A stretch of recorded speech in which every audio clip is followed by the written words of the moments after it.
Assalamualaikum warahmatullahi wabarakatuh. Kita berjumpa lagi dalam pelajaran pendidikan Islam tingkatan 2. Tajuk kita kali ini ialah solat sunat menampung kefarduan.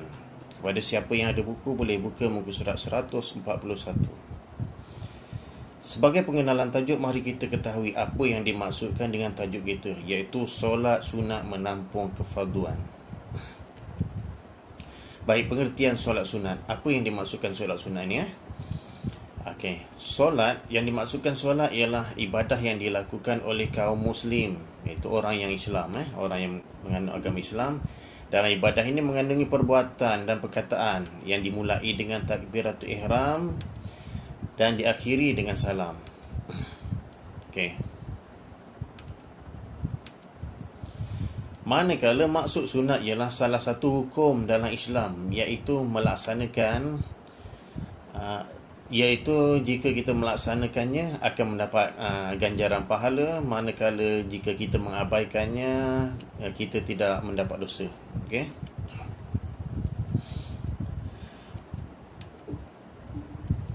Oleh itu, solat sunat yang dilakukan oleh seseorang muslim, dia dapat menampung kekurangan pahala yang terdapat dalam solat fardu yang dilaksanakan oleh seseorang. Baik, jika diibaratkan solat dengan pakaian, okey, kalau kita anggapkan solat itu ibaratkan pakaian kita, okey. Solat sunat ni ibarat tampalan, kita tampal pada pakaian yang koyak. Kalau pakaian kita koyak, solat sunat ni ibarat kita menampal pakaian yang koyak. Maksudnya segala kekurangan yang ada pada pakaian tu kita tampal. Okey. Sebaliknya, sekiranya solat yang dilakukan tu dah sempurna, maksudnya kalau pakaian tu dah elok, okey, solat sunat ni menjadi hiasan pada pakaian tu. Okey, ada apa, butang, okey, barang-barang perhiasan dalam pakaian lah, pada pakaian. Okey. Kenapa? Kerana untuk kelihatan, untuk menjadikan seseorang tu kelihatan lebih cantik, lebih bergaya dan lebih baik. Jadi kalau fungsi solat sunat bagi solat fardu adalah dia menjadikan solat fardu tu lebih elok. Baiklah, melaksanakan solat sunat dia akan mendapat ganjaran pahala yang lebih, manakala mengabaikannya tidak berdosa. Walau bagaimanapun, sesiapa yang meninggalkannya, dia akan rugi kerana melepaskan tawaran yang diberi kepada umat akhir zaman. Okey, kita semua tahu bahawa umat zaman dahulu, umat nabi-nabi dahulu, semua umur dia panjang-panjang. Jadi dia dapat beramal, dia dapat beribadah banyak. Okey, kerana umur dia panjang. Tapi umat Nabi Muhammad ni umur dia pendek. Jadi Allah bagi kelebihan beberapa ibadah yang kalau kita lakukan satu ibadah tu, tapi Allah gandakan pahala ni berkali ganda. Okey. Jadi terdapat banyak solat-solat sunat yang disyariatkan oleh Islam. Okey. Antara nama-nama solat sunat ialah, yang pertama sekali, solat sunat taubat. Okey, apa yang dimaksudkan solat sunat taubat adalah solat sunat yang dilakukan untuk seseorang tu dia bertaubat kepada Allah. Contohnya dia melakukan dosa, dia nak taubat, dia solat sunat taubat. Boleh je kalau nak taubat tanpa solat, tapi seseorang tu nak tambahkan lagi keinsafan dia boleh melakukan secara solat sunat. Kalau walaupun seorang tu tak berdosa, dia tak melakukan dosa besar ke apa yang dia tak menyesal, tapi digalakkan untuk sentiasa seseorang tu bertaubat. Baik, seterusnya, solat sunat tahajud. Maksud tahajud ni adalah dia terjaga daripada tidur, terkejut daripada tidur. Dia tidur, syarat dia kena tidur pada waktu malam, kemudian dia terjaga. Terjaga tu disunatkan untuk melakukan solat. Kenapa? Kerana waktu ni adalah waktu yang sesuai untuk seseorang tu munajat kepada Allah. Okey, maksudnya waktu yang sesuai untuk seseorang tu mengadu apa saja masalah kepada Allah. Waktu tu Allah suka. Baik, yang ketiga adalah solat sunat duha. Okey, solat sunat duha ni solat sunat yang dilakukan anggaran masa dalam pukul 10 hingga pukul 12 lah. Baik, seterusnya solat sunat isyraq. Solat isyraq ni bermaksud terbitnya matahari. Jadi apabila kita dah solat subuh habis saja bermaksud matahari terbit. Waktu tu ada disyariatkan solat sunat. Tapi kita selepas kita solat subuh, kita tak boleh solat sunat. Tak ada solat sunat yang disyariatkan. Jadi apabila matahari terbit saja kita boleh melakukan solat sunat yang dinamakan solat sunat isyraq. Baik, seterusnya solat sunat tasbih. Solat sunat yang dilakukan dengan beberapa dalam bacaan sembahyang tu, dia ada ucapan tasbih bagi mengagungkan Allah. Seterusnya solat sunat hajat. Solat sunat hajat ni dilakukan bagi meminta sesuatu hajat daripada Allah. Kita ada hajat yang besar, kita ada hajat yang penting untuk kita, contohnya nak mendapat kejayaan. Kita bolehlah minta hajat kepada Allah dengan melakukan solat sunat. Baik, seterusnya solat sunat musafir. Solat sunat musafir ni bermaksud solat sunat yang dilakukan sebelum seseorang tu memulakan perjalanan yang jauh, sebelum dia memulakan musafir. Baik, seterusnya solat sunat kudum. Solat sunat kudum ni dilakukan apabila seseorang tu selesai perjalanan yang jauh. Apabila dia dah sampai satu tempat destinasi yang dia nak tuju, apabila dia sampai saja, dia disunatkan untuk solat sunat yang dinamakan solat sunat kudum. Kudum ni maksudnya dah sampai. Dia dah musafir jauh, sampai ke satu tempat, solat sunat. Solat sunat tu dinamakan solat sunat kudum. Baik, seterusnya solat sunat mohon tolak bala. Maksudnya kita dah dengar bala yang Allah turun ke satu tempat, kemudian kita nak minta supaya Allah elakkan bala tu daripada terkena kepada kita. Contoh sekarang ni adalah COVID-19 ni. Itu merupakan satu bala, dia bukan satu nikmat tu. Jadi kita nak minta supaya Allah elakkan bala tu terkena kepada kita. Jadi disunatkan melakukan solat. Solat ini dinamakan solat memohon tolak bala. Baik, seterusnya solat sunat istikharah. Istikharah bermaksud meminta pilihan. Kita ada dua pilihan ataupun beberapa pilihan. Kita tak tahu nak pilih yang mana baik untuk kita. Walaupun sesuatu perkara tu baik kepada orang lain, tapi dia tak semestinya baik untuk kita. Jadi kita ada beberapa pilihan, kita minta supaya Allah pilihkan untuk kita. Jadi dalam minta pilihan tu, dalam pilihan tersebut, maka kita kita disunatkan supaya melakukan solat. Baik, seterusnya solat sunat syukur. Solat sunat syukur ni adalah solat sunat yang dilakukan tanda terima kasih kita kepada Allah apabila kita mendapat suatu nikmat yang besar, nikmat yang penting, nikmat yang banyak. Maka kita bolehlah kita disunatkan untuk melakukan solat. Boleh je kalau kita tak lakukan solat sunat pun boleh. Kita boleh sujud syukur ataupun kita sebut Alhamdulillah. Tapi nak beritahu kat sini ada satu solat yang dinamakan solat sunat syukur.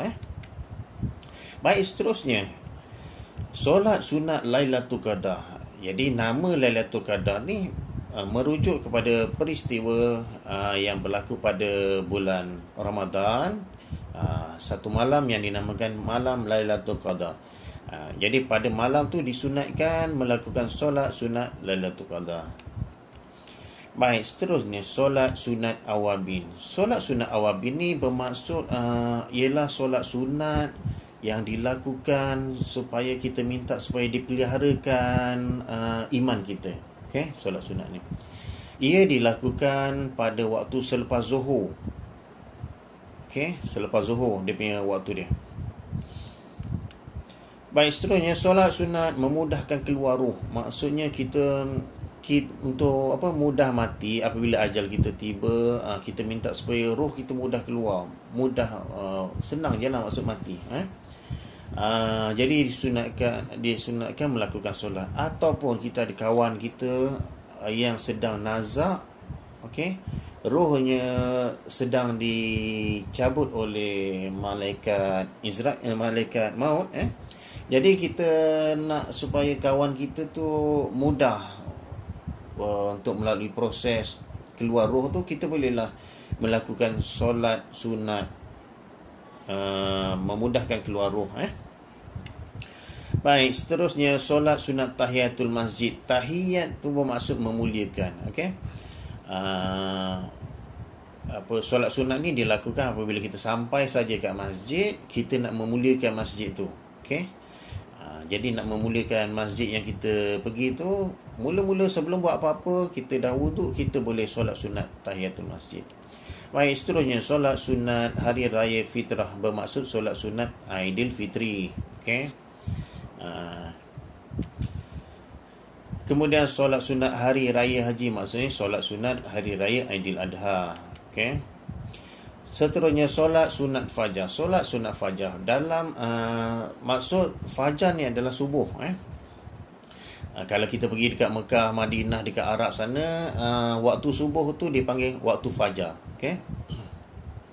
Jadi solat sunat fajar ni maksudnya solat sunat yang dilakukan pada waktu subuh. Baik, seterusnya solat sunat witir. Solat sunat witir ni, witir bermaksud ganjil, bilangan ganjil. Okay? Dia dilakukan pada waktu malam. Baik, seterusnya solat sunat hadiah. Maksudnya kita nak melakukan solat sunat dan pahalanya kita nak hadiahkan kepada seseorang, pada pihak yang lain. Okay? Kita dapat juga pahala. Pahala solat sunat tu kita dapat juga. Okay? Jadi dengan limpah kurnianya Allah Maha Pemurah, dia boleh bagi pahala pada kita dan bagi pahala pada orang yang kita nak berikan pahala tu. Okay? Contoh, kita ada saudara mara yang dah mati, kita nak bagi dia pahala banyak, bagi dia sumbangan pahala. Jadi kita solat sunat, kita pahala tu, pahala solat tu kita hadiahkan kepada saudara mara ataupun kawan kita yang dah mati. Baik, seterusnya solat sunat wudu. Solat sunat wudu ni dilakukan setelah kita mengambil wudu. Ada disyariatkan kita solat sunat. Contoh, waktu Rasulullah dekat Isra Mi'raj tu, Rasulullah terdengar tapak kaki Bilal. Rasulullah apabila bertemu Bilal, Rasulullah kata, "Wahai Bilal, aku ada dengar tapak kaki kamu ni dekat syurga. Apa amalan yang kamu buat?" Jadi Bilal pun kata, amalan istimewa lain tak ada. Yang nampak yang lain pada orang lain tu, itulah. Bilal ni melakukan solat sunat selepas wudu. Jadi dengan amalan yang istiqamah yang dilakukan oleh Bilal ini, jadi Rasulullah dengar tapak kaki Bilal tu dekat syurga. Okey. Inilah amalan yang dilakukan oleh Bilal. Okey. Baik, seterusnya solat sunat ihram. Ihram ni merujuk kepada ibadah yang dilakukan ketika umrah ataupun haji. Okey, seterusnya solat sunat tawaf. Sama juga, tawaf ni merupakan salah satu daripada perbuatan yang dilakukan ketika melakukan umrah dan haji. Tawaf ni sebelum seseorang nak tawaf, dia ada solat sunat sebelum melakukan tawaf. Baik, seterusnya solat sunat keluar rumah. Maksudnya sebelum kita nak keluar rumah, okey, ada juga disunatkan untuk melakukan solat. Okey. Seterusnya solat sunat masuk rumah. Kita dah keluar rumah, kita masuk rumah, ada solat sunat juga. Baik, seterusnya solat sunat istisqa. Okey, kalau ada perkataan is sebelum tu bermaksud minta. Jadi yang dimaksudkan dengan solat sunat istisqa ni adalah solat sunat minta hujan. Okey. Kita kat Malaysia ni jarang lah orang buat solat istisqa kecuali musim kemarau lah. Baik, seterusnya solat sunat kerana berkahwin. Ini merujuk kepada peristiwa. Maksudnya seseorang yang kahwin. Seorang yang kahwin selepas dia di akad nikah disunatkan melakukan solat. Bukannya orang kahwin kita yang solat sunat. Tak. Ini merujuk kepada orang yang berkahwin. Baik, seterusnya 28 ni solat sunat mutlak. Maksudnya solat mutlak ni solat sunat saja-saja, tak ada sempena apa-apa. Kita dah buat semua dah, solat duha, solat ni semua kita dah buat, tak ada sempena dah.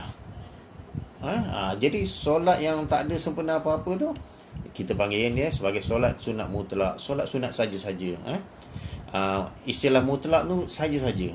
Macam kita air mutlak, air saja, air yang tak dicampurkan dengan apa-apa. Okey, air yang tak dicampur dengan kopi, tak dibancuh dengan gula, air kosong je tu air mutlak. Okey, baik. Solat sunat rawatib. Solat sunat rawatib ni solat sunat beriringan bersama dengan solat fardu. Maksudnya bila azan saja nak melakukan solat fardu tu, sebelum solat fardu dan selepas solat fardu, solat sunat tu dinamakan solat sunat rawatib. Baik, seterusnya solat sunat tarawih. Okey, kita akan bincang seterusnya.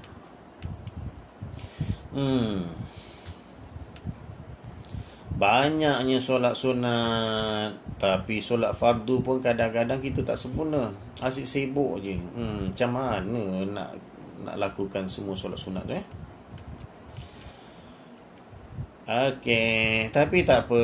Sebenarnya kita belajar pada hari ni, kita belajar dulu.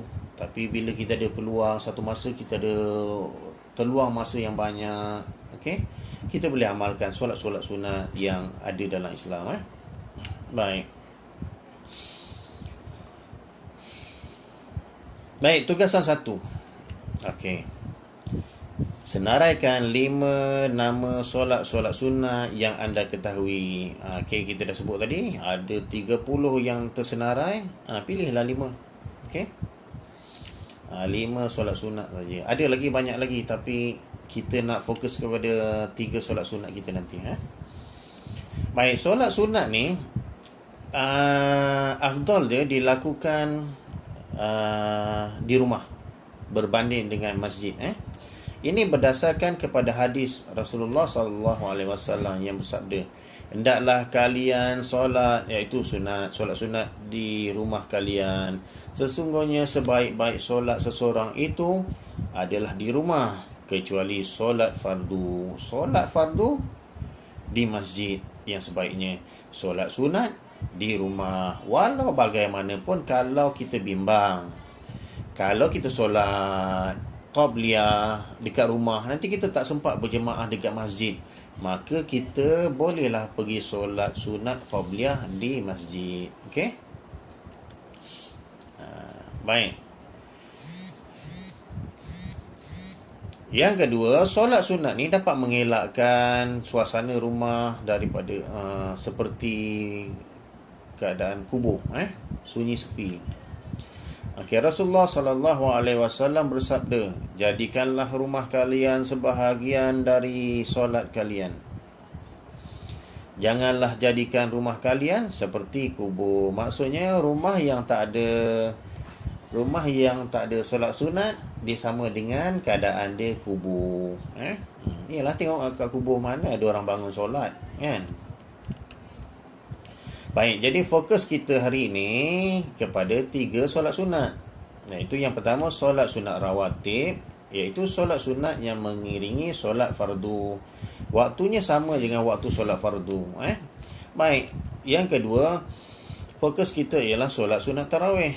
Okey, solat sunat yang dilakukan dengan tujuan menghidupkan malam Ramadan. Baik, seterusnya yang ketiga kita bagi fokus kepada solat sunat witir, iaitu solat sunat yang dilakukan sebagai penutup solat malam. Baik, kita pergi kepada solat sunat rawatib. Okey. Solat sunat rawatib ialah solat sunat yang mengiringi solat fardu. Okey, dan waktunya mengikut waktu solat fardu. Dia bagi menyempurnakan segala kekurangan ketika melakukan solat fardu. Dari segi apa? Yang pertama, khusyuk. Yang kedua, menghayati maksud bacaan. Okey. Dan juga pahala lah. Okey, maksudnya seorang tu apabila kita daripada contoh kita daripada kelas nak melakukan solat zuhur kan. Okey, nak solat zuhur ramai-ramai ni kat sekolah. Lepas tu dalam keadaan tergesa-gesa ke sana ke sini ambil wuduk. Dalam keadaan tergesa-gesa tu kalau kita terus solat fardu, dia mengganggu khusyuk. Sebab alam kita tadi kita fikir benda lain, terus nak masuk kepada solat fardu. Dia mengganggu kita punya tumpuan sembahyang tu. Okey.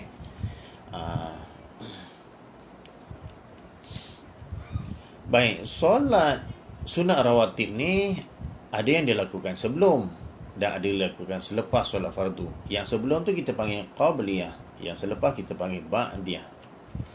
Baik, solat sunat rawatib ni ada dua hukum. Satu, muakkadah, yang sangat ditekankan, yang sangat dituntut untuk kita melakukan. Maksudnya Nabi tak pernah tinggal. Manakala hukum yang kedua ialah ghairu muakkadah, iaitu tidak ditekankan sangat. Nabi ada tinggalkan jugalah solat sunat ghairu muakkadah ni. Kelebihan solat sunat rawatib. Apakah kelebihan kalau kita buat solat sunat rawatib ni? Kita tengok orang asal sebelum solat fardu dia melakukan solat sunat rawatib. Ini berdasarkan hadis Rasulullah sallallahu alaihi wasallam. Rasulullah kata, tidaklah seorang hamba muslim mengerjakan solat kerana Allah dalam satu hari 12 rakaat sebagai ketaatan kepada Allah, iaitu sunat, bukan fardu, kecuali Allah akan membinakan untuknya sebuah rumah dekat syurga. Okey, kita kat dunia ni kan, orang duk sibuk beli rumah yang cantik-cantik kan, dengan harga yang mahal. Tapi kalau kita dekat akhirat, kita punya duit tu, okey, kita punya duit tu inilah kita punya solat sunat, kita punya solat sunat rawatib ni yang 12 rakaat. 12 rakaat Allah bagi rumah. Siapa tak nak? Kat syurga tu mestilah rumah dia cantik-cantik. Okey. Ada hadis yang lain daripada Ummu Habibah bahawa Rasulullah sallallahu alaihi wasallam bersabda, barang siapa yang mengerjakan solat sunat sebanyak 12 rakaat dalam sehari, dalam sehari semalam kelak akan dibina untuknya sebuah rumah di syurga. Okey, kat mana yang dikatakan 12 rakaat tu? 12 rakaat tu ialah 4 rakaat sebelum zuhur, 2 rakaat selepas zuhur, 2 rakaat selepas maghrib, 2 rakaat selepas isyak, 2 rakaat sebelum subuh. Okey, nampak kat sini, 4 rakaat sebelum zuhur. Baik, hadis yang lain, Ibnu Umar berkata, aku telah menghafal, maksudnya Ibnu Umar kata, aku memang ingat sangatlah, okey, dari Nabi sallallahu alaihi wasallam 10 rakaat, iaitu 2 rakaat sebelum zuhur, 2 rakaat sesudah zuhur, 2 rakaat selepas maghrib di rumahnya, 2 rakaat selepas isyak di rumahnya, dan 2 rakaat sebelum subuh. Ibnu Umar kata dia nampak Rasulullah solat 10 rakaat. Jadi yang beza ni pada rakaat sebelum zuhur. Tadi hadis tadi 4 rakaat, yang ni 2 rakaat. Bila dia buat 2 rakaat jadi 10 rakaat, ya, siang dan malam. Hadis yang lain daripada Aisyah radhiyallahu anhu, Rasulullah sallallahu alaihi wasallam bersabda, 2 rakaat solat fajar lebih baik dari dunia dan apa yang ada padanya. Okey, tadi solat, kalau kita solat sunat rawatib 12 rakaat satu hari semalam, kita dapat sebuah rumah yang Allah bina. Okey. Yang ni pula, dalam solat sunat rawatib tu ada solat sunat fajar, ada solat sunat subuh, sebelum subuh. Yang ni dimaksudkan solat sunat fajar. Kita dapat satu dunia tu dan isi dia. Okay. Sekarang ni kalau waktu kita sekarang ni, orang banyak beli tanah, kan? Beli tanah, dia nak tanam pokok durian, nak tanam macam-macam, nak bina rumah atas tanah. Okay. Yang ni Allah bagi dunia, satu dunia, dan isi sekali. Bukan tanah saja, bukan laut saja, isi sekali. Ada apa atas dunia ni? Ada rumah, ada kuda, segala semua tu Allah bagi pada kita. Okay. Aisyah lagi berkata, tidak pernah dilihat, Aisyah ni tak pernah lihat Nabi SAW begitu mengambil berat dengan solat-solat sunat sebagaimana baginda SAW mengambil berat dengan 2 rakaat solat sunat fajar. Jadi Rasulullah tekankan sangat supaya kita solat sunat sebelum fajar. Maksudnya apabila Rasulullah tak pernah tinggal, Rasulullah tekankan sangat, Rasulullah minta supaya kita ni umat dia melakukannya.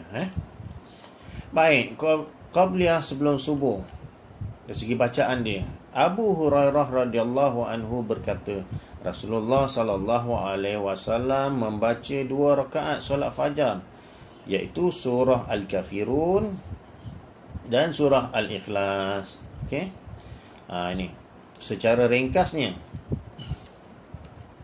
solat-solat sunat yang ada, solat-solat sunat rawatib yang dilalui oleh seseorang dalam satu hari dan satu malam. Okay? Bermula pada subuh, disunatkan melakukan solat 2 rakaat sebelum. Selepas tak ada. Okay? Okay. Kemudian pada waktu zuhur disunatkan melakukan solat sunat 2 rakaat ataupun 4 rakaat sebelum zuhur. Okay? Selepas zuhur juga terdapat 2 rakaat solat sunat. Okey. Waktu asar ada warna tu kan, warna putih dan warna biru. Okey, yang warna biru tu adalah sunat yang sangat dituntut, sunat muakkadah. Yang warna putih tu sunat yang ghairu muakkadah, maksudnya sunat yang tidak dituntut sangat. Okey. Jadi waktu asar ni, solat sunat sebelum dan selepas ni ghairu muakkadah, maksudnya tak dituntut sangat. Okey. Baik, kemudian waktu maghrib. Okey, sebelum dan selepas. Waktu sebelum tu 2 rakaat adalah dituntut, sunat muakkadah. Manakala selepas solat fardu maghrib, solat sunatnya tidak dituntut, tapi boleh melakukannya 2 rakaat. Baik, pada waktu isyak, sebelum solat isyak tu dituntut melakukannya 2 rakaat. Manakala selepasnya tidak, maksudnya bukan ghairu muakkadah. Baik, kaifiyah, cara menunaikan solat sunat rawatib. Macam mana cara kita nak melakukan solat sunat rawatib? Yang pertama, bilangan rakaat dia. Kita, maksudnya kalau seseorang tu nak buat bilangan rakaat ni 2 rakaat, 1 salam. Kalau nak buat 4 rakaat, maksudnya buat 2-2. Buat 2 rakaat salam, 2 rakaat salam. Okey. Waktu dia, waktu bila? Waktu sama macam solat fardu. Okey, sebelum ataupun selepas solat fardu. Baik, yang ketiga, seterusnya dilakukan secara bersendirian, tidak berjemaah. Okey. Okey. Bacaan bagi selepas solat, selepas surah Fatihah, maksudnya tidak ditentukan surahnya kecuali pada waktu isyak. Okey, pada waktu isyak tu ditentukan rakaat pertama surah Al-Kafirun dan rakaat kedua Al-Ikhlas. Okey. Baik, seterusnya tugasan yang kedua, nyatakan maksud solat sunat rawatib qabliyah dan ba'diyah. Baik, seterusnya kita pergi kepada solat sunat tarawih.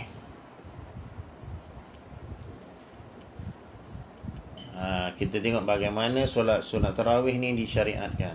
Okey, daripada Abu Hurairah radhiyallahu anhu, bahawa Rasulullah SAW bersabda, sesiapa yang melakukan qiyam Ramadan, maksudnya sesiapa yang membangunkan Ramadan, malam Ramadan dengan penuh keimanan dan mengharapkan ganjaran serta keampunan daripada Allah, Allah akan ampunkan dosa dia yang dulu-dulu yang pernah dilakukan.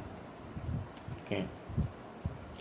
Kemudian dalam hadis yang lain, Aisyah berkata, sesungguhnya Rasulullah SAW pada satu malam sedang solat di masjid. Maka orang ramai nampak Rasulullah, orang ramai pun ikutlah baginda. Maksudnya orang terus ikut belakang Nabi, menjadikan Nabi sebagai imam. Kemudian malam berikutnya baginda solat sekali lagi. Okey, jemaah ikut lagi. Bilangan jemaah pun semakin ramai.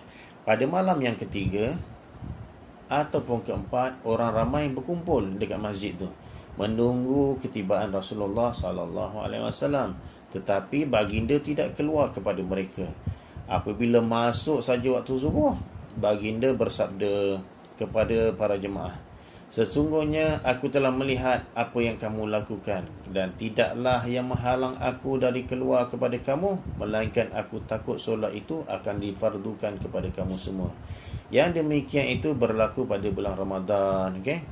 Pada hari pertama Rasulullah solat menghidupkan Ramadan, orang ikut belakang Nabi. Okay? Pada hari kedua Rasulullah solat lagi menghidupkan Ramadan, maksudnya solat tarawih. Jemaah semakin ramai ikut Nabi. Pada hari ketiga Nabi saja tak pergi masjid. Nabi tengok sahabat-sahabat buat. Sahabat-sahabat pun tunggu, Nabi tak sampai-sampai. Kemudian pada hari yang keempat sama juga, sahabat-sahabat tunggu, lala sahabat pun solat. Kemudian besoknya Rasulullah kata, Rasulullah saja je buat gitu, bimbang takut kalau Rasulullah berterusan nanti kan diturunkan syariat, difardukan, jadi wajib pula. Sebab tu Rasulullah tak pergi kat masjid waktu tu. Baik. Terdapat hadis lain daripada Aisyah juga bahawa Rasulullah SAW bersabda, sesiapa yang melakukan qiyam, itu solat tarawih, qiyam Ramadan, bersama imam sehingga selesai, akan ditulis ganjaran untuknya qiyam sepanjang malam. Tadi siapa yang melakukan qiyam Ramadan sampai yang solat tarawih akan dia dengan penuh keinsafan akan diampunkan dosa yang dulu. Yang ni pula, siapa yang melakukan qiyam secara berjamaah satu malam tu akan ditulis ganjaran macam sepanjang malam, tiap-tiap malam. Bayangkan satu malam dibuat, dapat pahala banyak tu. Okey. Berapa malam lagi seterusnya? Okey. Kan banyak Allah bagi pahala tu. Umat sebelum ni tak dapat pahala gitu. Okay? Seterusnya, kaifiah, iaitu cara menunaikan solat tarawih. Bilangan solat tarawih ni boleh dilakukan 20 rakaat ataupun 8 rakaat. Asalnya Rasulullah solat 8 rakaat. Kemudian pada zaman Umar bin Al-Khattab menjadi khalifah, Umar mengarahkan supaya melakukan solat tarawih sebanyak 20 rakaat. Okay, waktu solat tarawih adalah antara solat isyak dan subuh.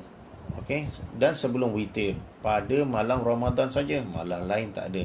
Okay, itulah istimewanya malam Ramadan. Okay, cara dilakukan boleh dilakukan bersendirian, tapi afdal, lebih baik, Allah lebih suka dilakukan secara berjemaah. Okay, bacaan selepas Fatihah tidak ditentukan, bacalah apa saja surah nak baca. Baik, seterusnya tugasan yang ketiga.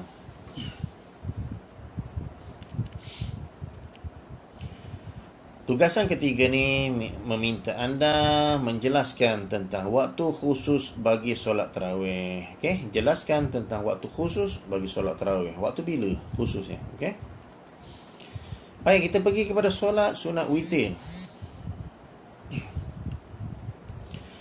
Solat sunat witir ini berdasarkan daripada hadis yang diriwayatkan oleh Kharijah bin Huzafah Al-Adawi radhiyallahu anhu, bahawa Rasulullah sallallahu alaihi wasallam bersabda, sesungguhnya Allah menganugerahkan kepada kalian solat yang lebih baik daripada sedekah beberapa ekor unta. Okey. Ada satu solat sunat ni Allah bagi, kalau kita buat, dia lebih baik pada kita sedekah kepada seseorang beberapa ekor unta. Unta ni mahal orang yang dah mati ni, kalau diberi peluang untuk hidup semula di dunia ni, apa yang amalan yang disebut dia nak buat? Disebut adalah, ya Allah hidupkanlah saya, nanti saya akan sedekah banyak-banyak. Jadi sedekah merupakan amalan yang baik, okey? Amalan yang terbaik yang Allah suka. Tapi ada lagi yang baik daripada tu, iaitu solat sunat. Okey? Dia lebih baik pada kita bersedekah beberapa ekor unta. Okey? Unta yang macam, unta yang dimaksudkan ini unta yang sempurna, yang baik, yang harganya mahal. Okey? Apakah solat yang dimaksudkan tu? Solat yang dimaksudkan adalah solat witir. Maka jadikan, Rasulullah kata, maka jadikan waktunya buat kalian. Okey, di antara solat Isya dan solat Fajar. Tempoh dia solat witir adalah bermula pada waktu solat Isya sehingga solat subuh.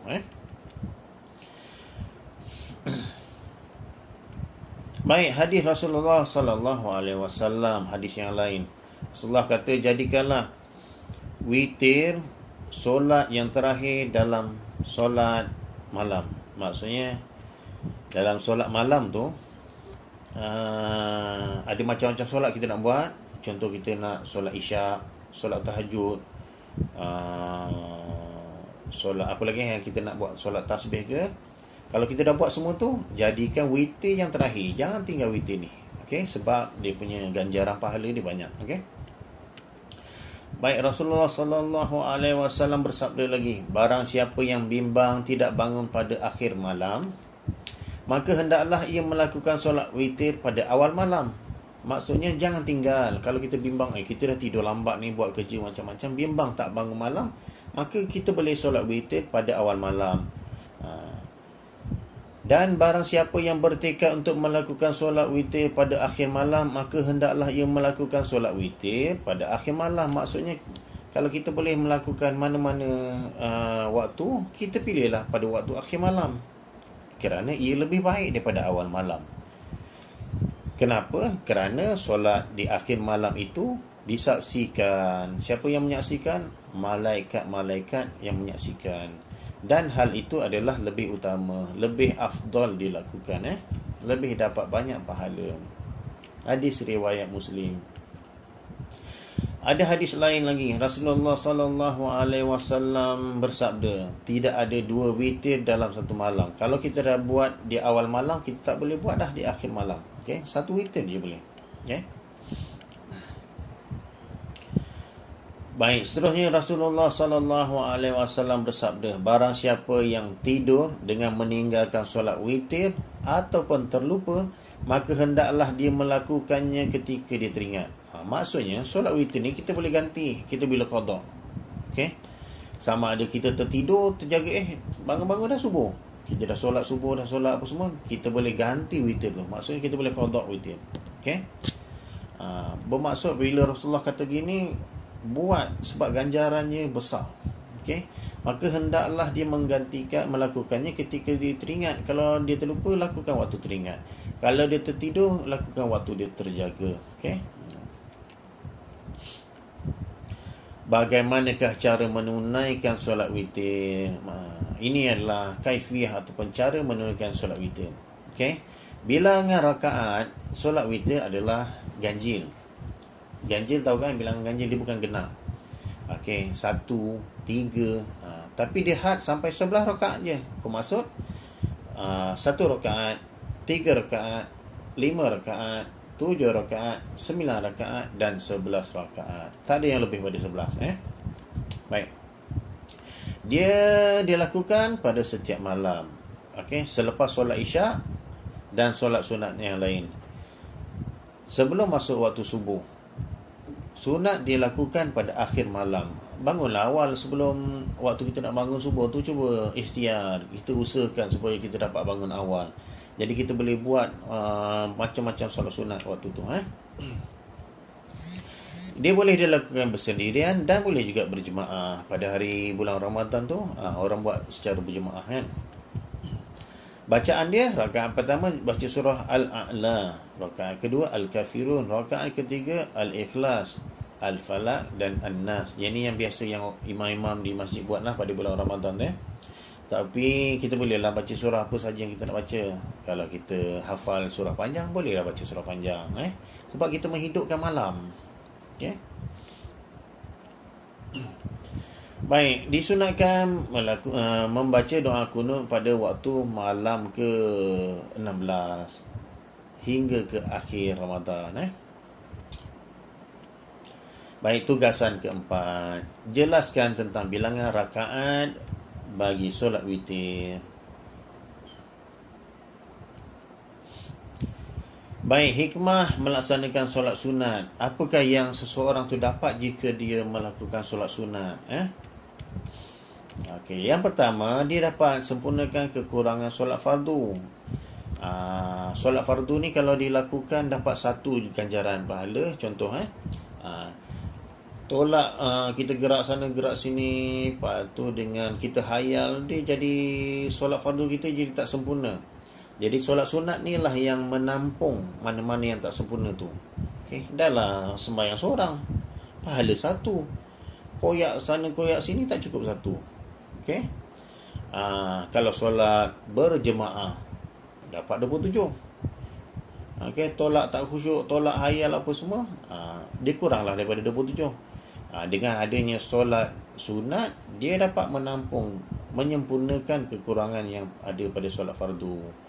Kalau kita dah cantik dah solat fardu tu nanti kita hiaskan lagi. Okey, kita cantikkan lagi. Baik, seterusnya, seseorang yang melakukan solat sunat ni, dia dapat mempersiapkan hati dia untuk khusyuk dalam solat fardu. Okey, maksudnya kita dah belajar waktu tingkatan 1. Salah satu faktor yang menyebabkan seorang tu tidak khusyuk adalah keadaan tergesa-gesa sebelum dia solat. Okey, jadi keadaan tergesa-gesa tu kalau kita solat sunat dulu, dia dah habis kat situ dah, kat solat sunat. Waktu tu kita dah tenang, darah kita pun dah slow. Okey, waktu tu kita dah mempersediakan diri kita, menyediakan diri kita untuk mempersiapkan hati kita untuk khusyuk dalam solat fardu. Okey. Yang ketiga, melaksanakan solat sunat ini dapat membantu membakar tenaga yang terhasil daripada yang kita makan.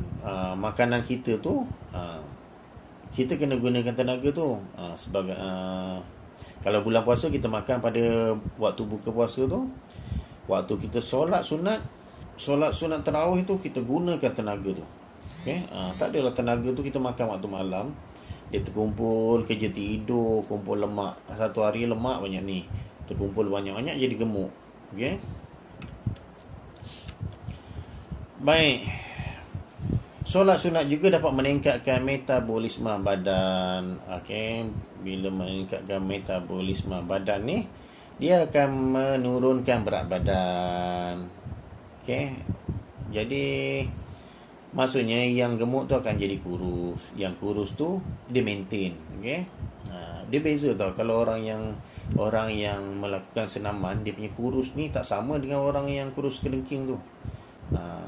Orang yang kurus kering ni, orang yang tidur dia kurus ni, kurus dia lain, tak cantik. Orang yang melakukan exercise ni, dia punya kurus dia kurus cantik, kurus fit.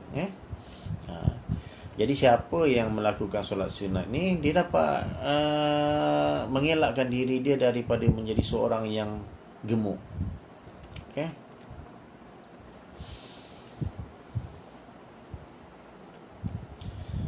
Baik, itu saja untuk pelajaran kita pada hari ini. Sekian saja. Terima kasih.